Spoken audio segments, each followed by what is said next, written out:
your host, Britton New One Carter. Before we get into tonight's show, let me remind you that you can follow us on Facebook and Twitter at On The Line TV Show. And if you want to interact with us, you can do so at hashtag Watch On The Line. Tonight we have a very special show. All my shows are special. I always say that because they're special. If they're here and they're on the line, they're special. Okay?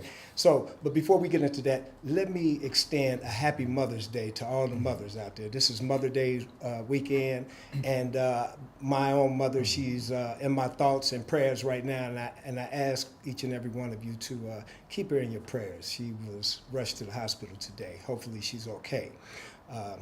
But with that being said, you know, I have the spirit of my mother in me, and she will want me to continue on.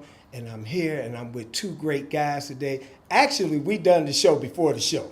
We've been having a blast. I just had to have these guys here. I want them to come back after this, you know, providing that they feel comfortable with this one. But today I have with me two guys in there, New Yorkers. I got two New Yorkers in the house. And I have with me Matthew, and I have Wade with me. And I'm going to let these guys just jump right into the show. Okay. So I didn't know if that was an alert or something, you know, tell me it was a phone from my mother, so pardon me, but I'll go back to where we were. We're going to let Matthew and Wade take over from here and tell us who they are and what they represent. Okay? Yeah. Matthew, welcome to the show. Hey, thanks. I'm glad to be here. So my name is Matthew David Gellin. I'm the producing artistic director of American Legacy Theater. And I'm Wei Liu. I am the executive chair on the governance committee of the American Legacy Theater. So you're probably wondering what the heck we do. No, I know one thing for sure. I got two big shots in here from the arts, and I wanted them to tell you who they were, simply because, you know, my passion is the arts. And I want you guys to know that we're going to keep on providing ways to knock down these doors to the entertainment, to the arts world, and, you know, and give you guys something else to do, particularly our young people. We want you to know that you can do more than play basketball and baseball. Mm-hmm. So with that being said, how did you guys get started? That's a good question. I'm the youngest of 5 kids. So I've kind of always been born into entertainment, if you will, just trying to keep my attention of my parents. Okay.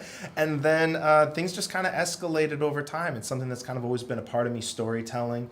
Okay. And my parents instilled in me from a young age the value of empathy for other people and kind of having that different perspective. So I got into it probably my last year of high school. And then started to pursue it, studied business and theater in undergrad, and one thing led to another, and here I am today. Here you are, all the way from Buffalo. And Wade, what about yourself? I'm not a theater person. Okay. And how I got connected with Matthew is I was a recent graduate of the United Way BOLD program, which is the Board Orientation Leadership Development Program. And I've spent most of my life in public service. I was in New York City. I worked in law enforcement in various capacities. Spent about 10 years doing that. Spent some time working for the Department of Education in New York City, and got here to Cincinnati because my wife actually grew up down the street from here. She grew up on Blair, and we have a little guy, and we're back here. So I wanted to do something that was engaging, also helpful to the neighborhood. I currently live in Bond Hill, and I see a lot of kids and a lot of folks who don't have that outlet. I think we discussed a little bit before the show. Right. And when I talked to Matthew and his vision of bringing the theater to various communities, and not in the traditional sense, but saying this is a new way of theater. We're going to be doing new things. We want you to engage with us, talk with us. That spoke to me so much, and that's why I'm here, and that's why I'm involved with American Legacy Theater. And it's great. You know, we have something in common, and we didn't get an opportunity to touch on this. Actually, I grew up in the Bond Hill area. I grew up on Yarmouth in Bond Hill. I lived on Yarmouth. My mom still lives on Yarmouth. Yeah, I was over on around the corner of Yarmouth and Oakdale. Oh, really? Yeah. I'm in a different part of Bond Hill now, but that's when we first moved here from New York City. That was our first house. And so, what? Excuse us for a No, minute. no, That's my homeboy. you guys are jamming over here. That's my homeboy. I'm all good. Okay. So what year was that? 2015. 2015. Yes, sir. Okay, probably seen you when I was driving down the street walking my dog or something, or something just easing around the community. But at any rate, glad to have you here. That's my homie now. Yeah.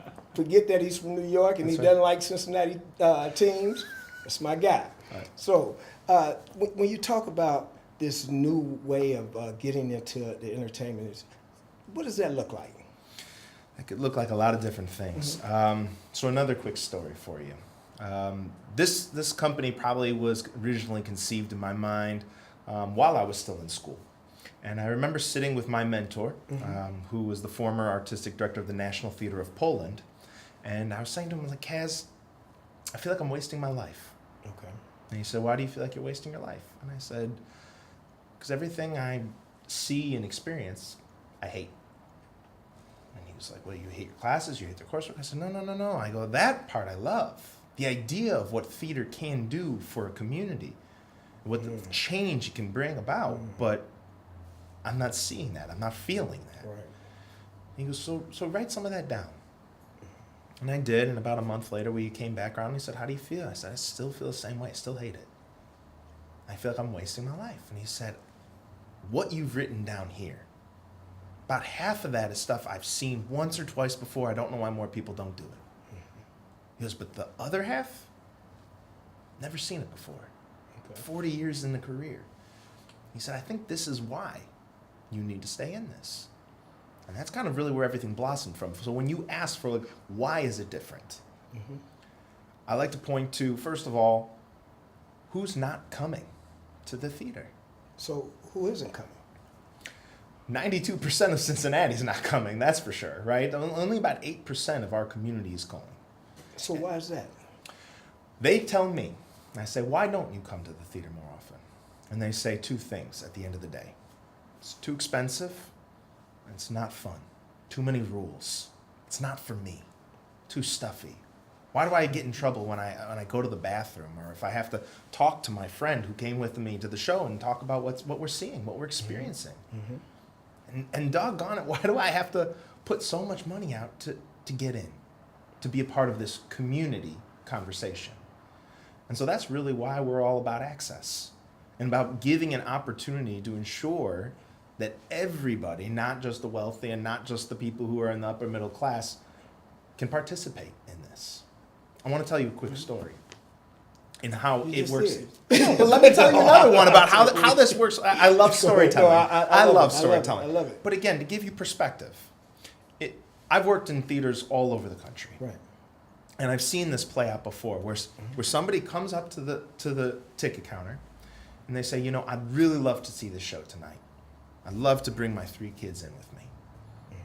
I don't have enough money to pay for the ticket. And unfortunately, usually what they're met with is, and when you got $160, we'd be happy to let you into the theater. Wow. And that story's different with ALT. Okay. That story is about saying, if that is in fact true, we have 4 seats that are unoccupied right now. There's no reason to turn you away. Come on in. Right. Because you are a part of this. Because unless we have everybody, and I mean everybody, every voice, every perspective, every whatever in the room, how are we supposed to improve ourselves as a community Right. to affect that change? And that's basically what I was going to ask you. What demographics do you target? Is there a specific demographic? You mentioned yourself that it was targeted mostly, when I was a kid growing up, I was an athlete. So, the theater and actually being a part of the theater, being a part of that community was a distant dream for me. I've always had a yearning for writing and acting and that type of thing. But it was one of those things that was kind of like, you're not supposed to do that. Yeah. Go play basketball. And if I wanted to go to a play, and my mother, she used to instill in us the arts. And maybe that's where I had that seed planted early in life. She would always take us to museums and to plays and musicals and that type of thing. But everybody else in my neighborhood, in the black community, they wasn't going. It was too expensive, So my question, would be, your organization, they basically open up to all demographics. You know, does the material, does the plays target one specific community, or do you have a spectrum? Yeah. And it's Yeah, that's a great question. So, I mean, obviously, with our goal of the organization, the vision to ultimately operate in multiple cities and become the first national theater of the United States, we want that theater, this theater, to be owned by the community at large. And the only way you can ensure that that is owned is if I, as the producing artistic director, relinquish that control. Because right now, that's sort of where that power, if you will, usually lies. And I say, let's give it to our community. How do we do that? There's a few ways. So every single month, we've got we actually have a community workshop day coming up on June 10th. So check it out, June 10th, free and open to the public. okay. That's what we have every single month. We have at least one free and open to the public community event. And a key part to that 90-minute session is always to ask every single person in the room, either through an artistic interpretation or through just writing it down on a piece of paper and talking about it further, is saying, what subject matter do you want us to address in our Okay. work? So again, now it's not me just sitting in a room and saying, these are the shows that we're going to be doing for our community, but you're telling me, and your neighbor's telling me, and the person across town's telling me. And then as we start to build what the community is asking for in subject matter in terms of what we want to talk about, good, bad, and ugly, we find either American work that is already created and produce it around that conversation, or if it's not already written, we go out and find a way to make it happen. And that was going to be one of my questions. You know, the work product itself, is it original work product? Is it something that you adapted from existing work? Yeah. You know, and do you accept work and build on that work? For instance, a group comes in and they want to have you look over their work, Matthew, and you know, and give them some pointers. Do you all accept those contributions and work with people? Yeah, absolutely. We have to, because unless you create an avenue for more voices to come in and more voices to be amplified, we're just going to hear the same stuff over and over and over again, right? Yeah. So absolutely, we have to work with new playwrights. We have to work with new composers who have something to say. You know, I was fortunate enough to be a part of a very select group of directors and playwrights up in Chicago when I was living there with the Goodman Theater. Okay. And that was exactly the program, was saying, here's a director, here's a playwright. What happens if you guys start to communicate and work together to enrich each other's process? They can offer that perspective to then ultimately help drive the world that the playwright is trying to create. So right now here in Cincinnati, we are currently working consistently with one particular playwright right now on moving something from an idea he had in his head, and we're going to nurse that all the way through to production. But we also have other playwrights absolutely submitting stuff regularly. I just got something in the email 2 days ago about another play that I have to read. So absolutely, we have to help each other, because you know, at the end of the day, that's the beauty about theater, and that's ultimately why, for me, theater is the best, because it's all built around community. It's all built around collaboration, and we can come together and improve our society together. That's great. That's phenomenal. I applaud you, because that's exactly what I wanted to hear. How can we bring awareness to our community? Wade, what's your take on that? How can we bring awareness to our community? So this is one of the things that I challenged Matthew to when we had our first meeting. And one of my big focuses is on equality and bringing opportunities to people of color. And when I talked to Matthew, I said, so what are you going to do? And he gave me a spiel. He said, we're going to go into these communities. We're going to talk to the folks. We're going to engage them. We're going to pull them in. We're going to show them that we can nurture you. We can help you write. We can help you produce. You can star in our plays. You can do anything. And I felt that was just amazing. And I think keeping up the community engagement and speaking to folks, getting the word out there. American Legacy Theater is not just for this specific set of people. It is for everybody. In my day-to-day life, I try to get the word out to as many people as I'm able to. folks who, kids are out of school. Well, what are your kids doing this summer? Well, they're just going to hang around the house. Well, recently we've started this thing where we're about to have a junior board, and we've reached out to various high schools and say, hey, do you have students who are interested in maybe participating in the board? And we can handhold them and sort of get into production and give them the whole immersive experience. Right. And this is throughout the tri-state area. Right. Okay. So it's a pretty big deal, and I think we're on the right track in sort of that community engagement. And we don't look at people and we don't say, well, you look a certain way, you're not getting in. You don't have enough money, you're not getting in.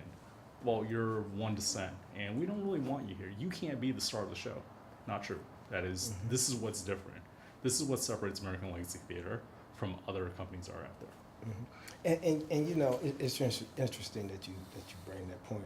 I've talked to several other directors and playwrights, had them on the show, and you guys are basically embodying my idea, and that's to incorporate this art in the community and give our youth and just give our citizens something else to grasp onto. And this is where dreams are born. Yeah. You never know who you're going to discover, the diamond in the rough there. That's right. Bond Hill. I'm quite sure we can walk up and down the streets of Bond Hill and find some people that are, seriously though, that are really creative, but don't know. We talked about knocking down some of these doors, and they don't know how to go and knock down those doors. And for those that basically don't want to write, don't want to be a director, don't want to act, it's great that they see you, Wade, because they get a chance to hear what a chairman is really like. And, you're the guy that crosses the T's and dots the I's. So, talk about your business. And you guys kind of I was thinking, I said, this is the odd couple here. You know what I mean? If I was to do a play, I can see it right now. Odd couple. But what's it like working with this guy, man? It is amazing. So, in addition to serving on the board of the American Legacy Theater, I serve on 2 other boards. I'm an elected member of the Bond Hill Community Council, and I have to say, every board I've worked with has some great people working on it. They're committed. I think the difference working with Matthew is not to say the other boards aren't passionate. I think everyone has a ton of passion. Matthew has a commitment to the arts, and that's his focus, and he doesn't stray away from that. And he's excellent in communicating with the rest of the board exactly what his vision is, what he wants to do, and how to get to that goal. And our role is just to support him, because ultimately without Matthew, there's no American Legacy Theater.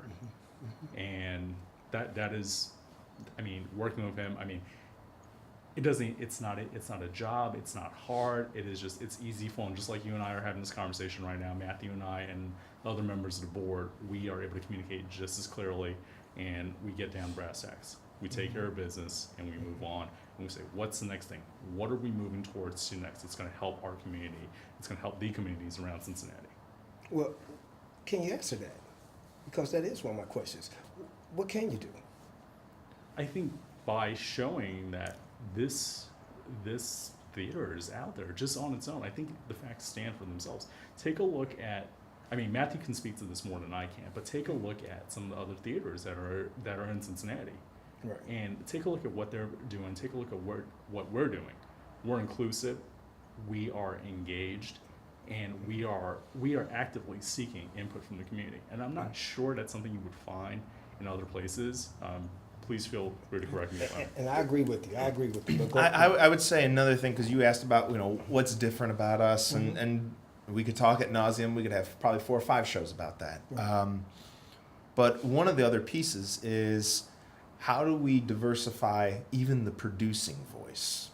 So one goal that we have, which is not an easy one, to be perfectly frank, but it's a rewarding one, and one that's necessary at the end of the day, is that everything we do, we look to have it co-produced with another entity. Wow. Another nonprofit, another for-profit, and it doesn't matter in that piece, but it's about finding organizations that have synergies with the very message of the work. Okay. Right? Okay. And so now it's not American Legacy Theater presents X, it's American Legacy Theater and Company Y produce X. And just by opening that door enough to find those synergies. So, I mean, if you're talking about, I don't know, Rent. A lot of people know the show Rent. That's why Right. I'll bring it up, right? That deals with a lot of different things. That could deal with drug abuse. That could deal with AIDS. That could deal with all these. So let's say you say, okay, we want to address, substance abuse. Well, then you might have an organization like a Talbert House that deals with that day in and day out, who says, we want to partner with you on this. Because now we're talking simpatico, right? And that's the opportunity for us to now, one, bring our people to their mission and have them bring their people to our work. And then we all win. But now, sometimes, a lot of problems that like our nonprofits in the social service industry have is that sometimes people don't see what is real. Right. Okay. We have that vehicle to show people en masse what is real, what it really looks like to come down from a high, or what it really looks like to have, a love partnership that is not just male female, right? I mean, you can see it in action. And once you have that experience, it's a lot harder for an audience to say, but that's across the city, or that's not my neighborhood, or and now we're starting to have a conversation, and then we can say, and our partner, they're doing that work day in and day out. That's right. And so now we can really start driving people to action. So it's not just building an awareness and having no idea what to do. It's building awareness and say, now we can go into action together. So that's another little piece of difference. And you're absolutely right. And I applaud you guys once again. You're correct. And the social element, it's so big now. We have violence in our community. We have shootings, drug addiction. We have so much going on in our community. And, I'm thinking that sometimes we just need to illustrate it through the arts, through a play, through a movie, if you would. Something that we've created, and mainly created by those that have, how do you feel about those that have experienced those things, that are now in a creative, element? I mean, they're incredibly critical to the work.